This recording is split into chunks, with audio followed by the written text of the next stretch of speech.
brotherhood, multiplication, restoration. We are Send Network. We're a family, planting churches together. Join us as we hear from leaders of this movement from across North America and discover what it really takes to plant churches everywhere for everyone. Today we're talking with Dean Fulks, lead pastor at Lifepoint Church in Columbus, Ohio, about how his church has multiplied and planted other churches through their life groups. Dean, man, it's always good to connect with you. I'm glad that you get a chance to spend some time with you. Yeah, man, thanks for having me here today. It's good to be here. Yeah, so you're in Columbus. Yep. Lifepoint Church. Right. How long have you been there? We just had our 15-year anniversary. 15 2 weekends ago, something like that, yeah. Yes, how did you get there? I mean, were you from Columbus area? I'm from Southern Ohio, which is about 2.5 hours south of there, but I went to Ohio State. We say the Ohio State University, Yes. which everyone else in the country hates, but we say it anyway. I went to Columbus, went there for school, ended up going to seminary, and then came back there to plant. You know, it's so interesting about the Ohio State. We have an Ohio State fan in our church. Mm-hmm. And one of the things I was like, man, hey, I'm praying for Ohio State, to win. So he's like, we don't need prayer right now. I'll tell you when we need prayer. Right, and that's the moment. So I think that's the reason why people don't like you saying the Ohio State. Is it? You're over the top. Like our university, they just tried to trademark the word "the."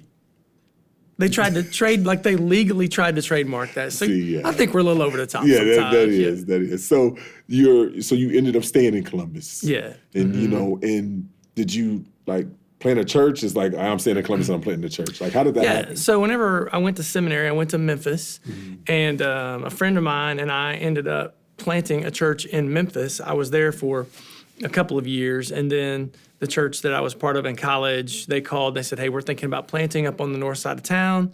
Would you consider coming?" And so my wife and I prayed about it, and then we ended up saying, "Yep, that's what God wants us to do." Yeah. So when was that? That was 2004. 2004. So so in 2004 you planted Lifepoint, and how did that happen? Did you already have a core team? Did you gather friends from the Ohio State University, Yeah. or where did you find that original core team? So the guys who and their wives who moved to Columbus, there was 8 of us, and then I had a couple of kids at the time, so 10 total.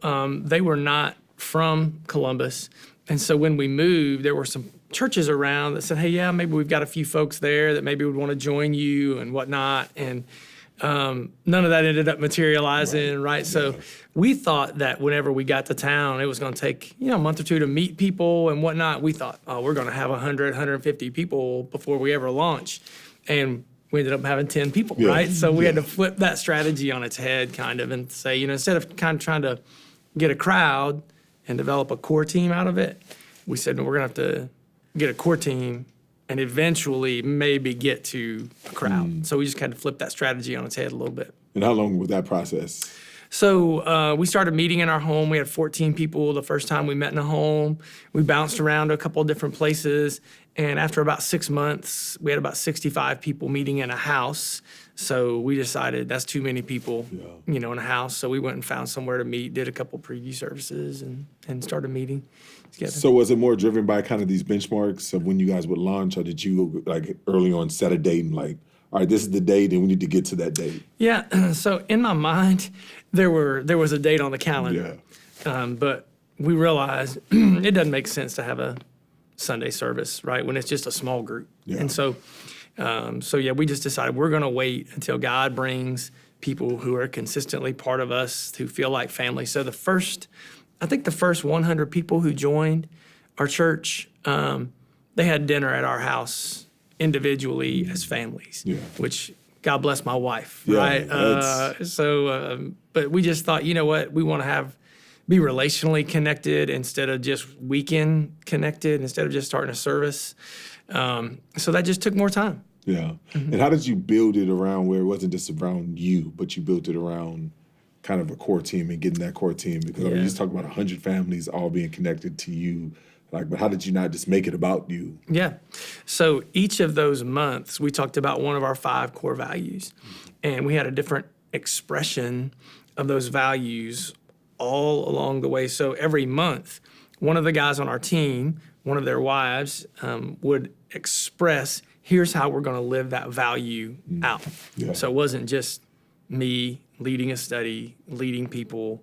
There was definitely a diversification of leadership and gifting that we knew that we needed. Yeah, I love that. At Send Network, one of the things that we believe is that we want to see a healthy multiplying church in every community across North America. And, you went from just simply planting the church, but now you're a multiplying church. Yeah. You have a passion to multiplication, a passion to seeing other churches planted. Did you plant with that kind of vision, or where did that develop?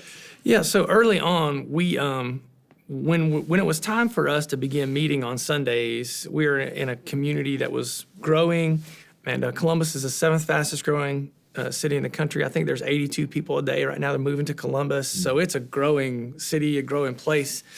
But when we were looking, no one was interested in having a church. So I think we looked at 32 different locations to meet on Sundays that we visited, that we looked at, that we checked out, and we couldn't find anywhere to meet. So we ended up meeting at a community center that was outside of really where we wanted to be. We met on Sunday nights.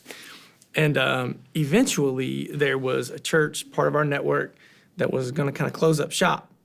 And so they said, hey, you can have our building, and we'll just kind of join. There was 20-ish or so people there at the time, and they said, hey, we'll just join you. Now, they had some indebtedness on the building that we had to take over as well. But so we ended up doing that, and we started meeting on Sunday morning. So all of a sudden, we were meeting in 2 different locations, and we thought, you know what? We could do this. So I wish I could say that I had this vision to plant in multiple places. But to be honest, man, necessity is the mother of invention, right? So we just needed another place to meet. Yeah. Yeah. And so how long after plan to that day did you go from 1 to 2? Yeah. So we launched in 2004, and that happened right at the beginning of 2006. Okay. So we started doing that. And eventually that doubled into 2 services on Sunday morning and a service on Sunday night in 2 different locations. And the locations, especially the Sunday night location, it shifted all the time. It just kept moving here and there in different places and spaces. Would you consider it at that time, was you like 1 church, 2 locations? Definitely. It was just the same same service. thing, Yeah, on Sunday night, different place, different group of people. What we noticed over time is that the people who would come on Sunday night, even the people who had been coming, they migrated to Sunday morning, even though it was way out of their drive context and all that. So how did you maintain like DNA, in multiple locations? How did you keep that? Yeah, so the only way that we could do that was really through the relational connectivity of life groups. We're real simple. We don't do a lot of stuff. We do Sundays and we do life groups, and that's about all we do. We do 3 terms a year, so there's a start and a stop every term. So we're constantly multiplying groups, so people have the opportunity to join a new group. When a group gets large enough, every group has an apprentice as a leader, and so we're constantly launching new groups. And so really the way that we maintained a relational DNA is that we emphasize groups. So if we have a term that's about to launch, we talk about it 2 weeks ahead of time. Then we have a Sunday that we call launch day. And then the Sunday after, we're still encouraging people. So that's about 4 weeks for every term, 3 terms a year. So on average, we're talking about groups once a month on average. So how do you divide your terms?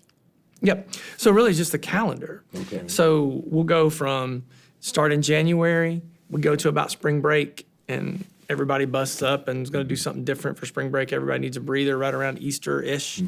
Then from there, we start our summer term. We go till just before school starts. Okay. Everybody kind of same thing, reshuffle the deck, right, and get ready. And then we go from September-ish all the way to Thanksgiving. So when you talk about reshuffling deck, are like people leaving and going to different groups at that time? Like what is... So we allow our groups, we say you have about 18 months.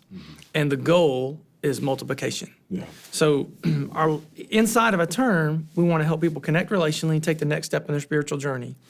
But we tell our groups, you get 18 months, and after 18 months, we're going to bust this thing up. And I know that there's different strategies about groups, and some people are worried about, well, can transparency really develop over time and authenticity? And for us, what we found is that if you have a core of, let's say, 8 to 10 families in a group, one new family joining doesn't affect transparency and authenticity at all. Two new families doesn't really affect that. So yeah, we have a free market approach. We invite people to come, and then we bust them up. I love it. I love it. You free market approach. You've been talking about multiplication, and so that's the heart. Is that you want to see these groups multiplying. You put 18 months. You have 18 months, and this thing is being busted up, and it's one way or another. Yeah, one way or another. And so so in that, what I love about your strategy and even your terms, you say that this is an opportunity to start new groups, and even new churches have come. Out of kind of doing an evaluation in each one of these terms. Talk a little bit about that. Yeah, so once again, I'd like to say that, my visionary leadership said we're going to go to that community and plant a church, but we just try and let it happen organically. So over time, what's happened is, for example, in Delaware, we had a number of people coming from Delaware, so we kept starting a number of groups. Those groups kept multiplying until we had 11 life groups meeting in Delaware. So in 2015, we had a young leader that we had kind of incubated. He was a college student with us. He had gone to the first church that we had planted. We intentionally sent him there because we thought someday he may lead for us. And we've got 11 life groups in that community. We've got a leader who's connected to that community. It only makes sense to plant a church. Yeah. And so all of a sudden, then you've got all of your organizational DNA, everything is built in. The hard part of it is just a sacrifice. Yeah. So all of those leaders from that community in Delaware, for example, so they had been part of our original campus, which is the one that I speak at, lead at. And so everything was great talking about it, and the vision was great. And then on the first Sunday when they launched and they were all gone, we were talking about 175 to 200 people that we sent and just said goodbye to.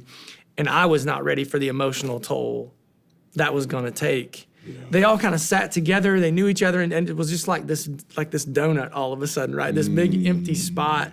And they were, when you plant that way, the people who go are people who believe in the mission. Yeah. They're people who believe in the vision. So that changed our DNA in significant ways, because all of a sudden, that's people who are serving, that's people who are leading, that's people who are looking for other people to minister to and to reach out to.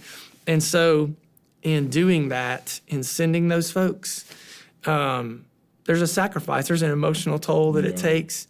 So we've kind of landed on this whole idea of we're going to, when we plant, we're going to tithe our congregation.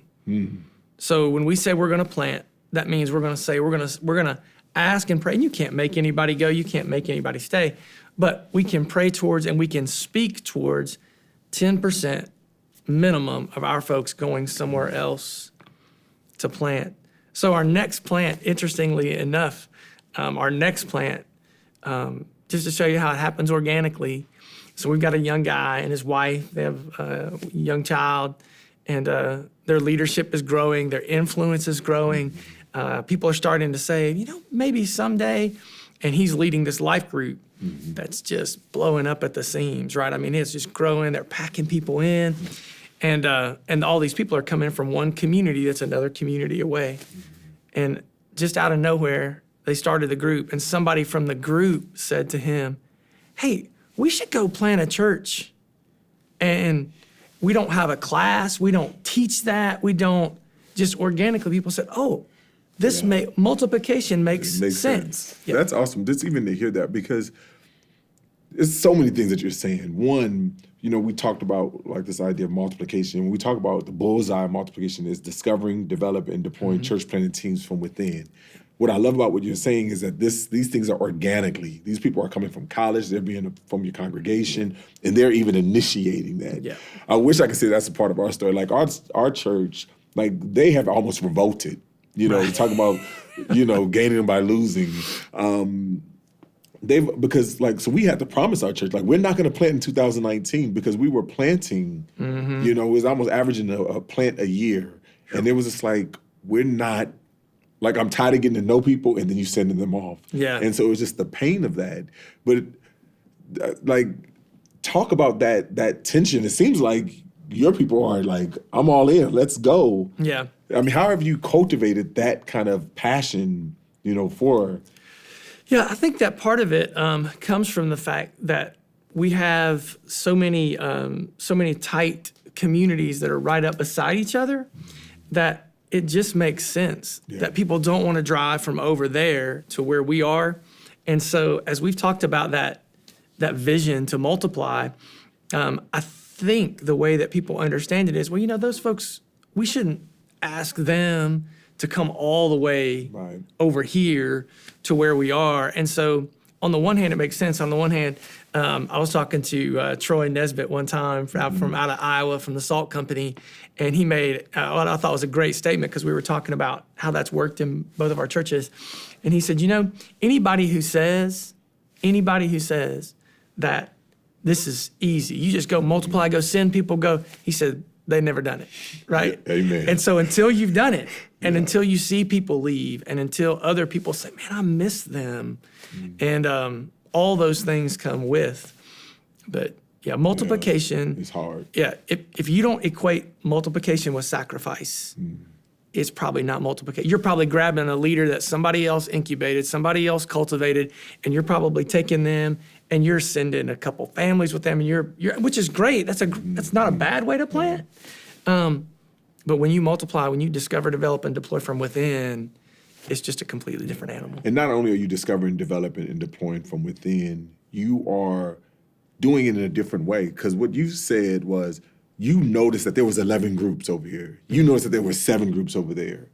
That your church planting strategy was, first, let's kind of see where God is at work. And then it's sort of like what I see in the New Testament. And this is actually how Blueprint has planted a couple of our churches, is like, where's God at work? Now, all right, we need to raise up a leader. It's like, God is at work here. We need to appoint elders and deacons. Most people kind of look at it different. Let's find the leaders and let's send them to a place to begin to cultivate it. Was that part of your brilliant strategy? or was that something that you kind of stumbled on? Yeah, so when we've looked at church planting in Columbus, one of the things that we've noticed, and everyone knows that the number one defining characteristic of the success or failure of a church plant is the spiritual and emotional health of the planter and his wife. Yeah. Everybody knows that. What we found, 1A, and I mean really, really close to that, is the size and development of the core team, to the point that we've almost gotten to the place where we say, let's have those two conversations together, because they're almost equally important. And in some cases not, but in most cases it's that way. So we just decided, we're going to ask the Lord, you tell us where to go. So we try to employ those experiencing God principles of finding God's activity instead of dreaming it up. So some people have said to me, where are your next 5 locations? And sometimes, to be honest, I just feel like a bad leader. I'm like, I don't know. I don't know where they are, because God hasn't revealed to us yet where they are. And thus far, God has revealed those to us through his activity organically, instead of us dreaming up something that's our Lifepoint vision and strategy and 10 churches in the next 10 years. And that's great for churches who are able to do that and cast a big vision. But for us, we just say, we're going to take it one at a time. So 15 years, how many churches have you been a part of planting? Either through coaching or sending or supporting. To give you an exact number, to be honest, I don't know. We're 20 plus at this point. Through the recent strategy of raising up, discovering, developing, and deploying out of our original campus, we've done that 3 times in the last 5 years. Yeah, and that's awesome. That's amazing. One of the things that we want, being on the advisory board, and for us as like Send Network, we really wanted this idea of we really believe in order to truly kind of continue to push back lostness is that we would like to see 1,200 churches, being planted every year. We're not at that number right now, but that's a desired outcome. And so one of the things that we was like, what does it look like for us to specifically just not necessarily put the pressure on planting a church, but what it would just look like for us for pastors like you to identify communities, to plant gospel seeds, to plant a life group. Yeah. How do you you talk about that as something that you already are doing, how do you see kind of a pastor, or how would you advise a pastor kind of being able to do that, to get into the game, and not feel the pressure of having to plant a church, but just identifying a community, and really trying to establish a gospel seed, Yeah. in the community. Yeah, so if you see and sense God's activity somewhere far enough away that you would say, you know what, people would stay there, they would stick there, just starting a group there and see what God does, who God brings, who God connects. And you don't have to go out there and plant a flag and say, we're starting a church in this community. Maybe yes, maybe no. Yeah. Man, that may not be the spot. And just allow God to really bring the gravity to it. And if he wants to draw people there to congregationalize there, great, then go get it. But if we're going to plant 1,200 churches, the idea that we're going to say 1,200 groups equals 1,200 churches is probably not true. Yeah. If we're going to plant 1,200 churches, we've got to start 2,400 groups. We got to start. So we just got to be willing to, the hard part in that is being willing to send your best. Yeah.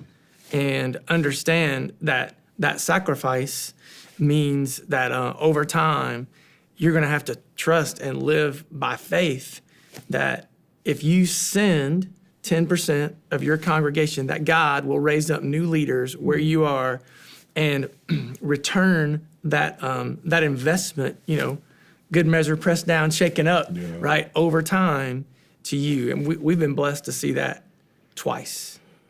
So how do you maintain relationships? You talked about the relational, when you have other Lifepoint churches, how do you maintain that relationship even beyond? Because I think that's part of some of people's fear. It's just I'm losing relationship. I'm never going to gain that. I'm never going to connect that with them again. How do you maintain that Lifepoint? Yeah, there's a few things that we try and do.